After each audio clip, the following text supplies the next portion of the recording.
зима, думаю, он везде. Ведь ее тоже можно полюбить. И мне кажется, это вообще наш всеобщий вообще такой, наверное, задание на эту зиму, полюбить эту зиму. А поможет, наверное, эта игра. Что же это такое? Это мешки, как он выдержит? Что с ними нужно делать? Мяч, держите. Кто готов? Держите. А сейчас нам нужна тишина, потому что тут весьма громко, и там какие-то включили некоторые звуки, поэтому это мешает. Давайте. Да. А что вы думаете, что там внутри? Крахмал. Крахмал, совершенно верно. Да, здесь можно изображать шаги по снегу. А еще здесь есть установка, посмотрите, велосипедный, наверное, велосипед-школьник, мне кажется. Если его крутить, осторожно, только палец не нужно туда совать, хотя даже если палец сунет, что просто колесо приостановится. Но если приложить туда бумажку, то получится звук или пропеллера.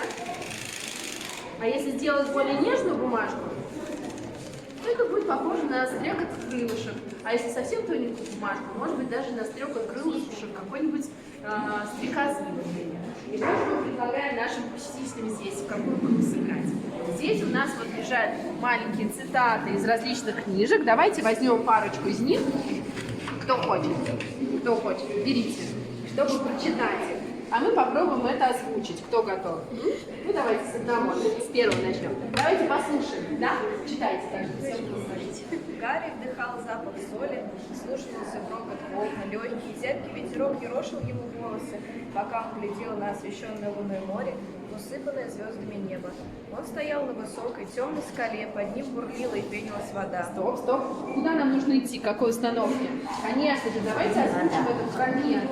Вы продолжаете читать, а кто-нибудь может как раз сделать этот шум волн. А? Хочу. Ну, давайте, кто смелее. Будешь? Давай. Ага.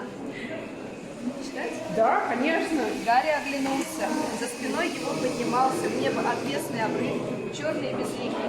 Несколько больших каменных глыб, схожих с той, на которой стояли Гарри с Дамблдором, по-видимому, отломились когда-то от этой стены.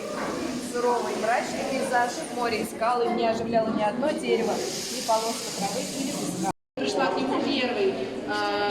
Он предстал в виде огромной головы без туловища, которые вращались глаза, открывался рот, двигались брови на макушке, на лбу точнее.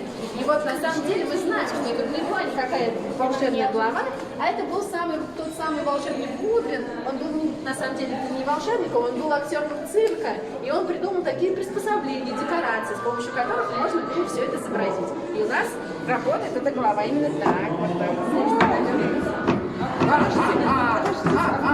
Не останавливайся, какой-то. Ну что, кто хочет понажимать? Подходите, да? Часть нашего центрального зала. Мы оказались с вами в стране чудес.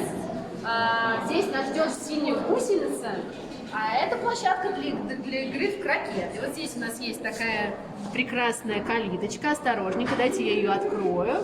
И девочки могут зайти туда. Да? Давайте мы покажем, как играть в крокет. Берите себе по клюшке.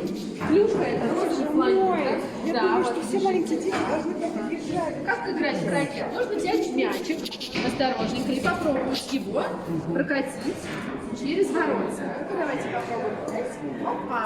А теперь кто-то другой через воротца. Хорошо, затас. А это что за звук?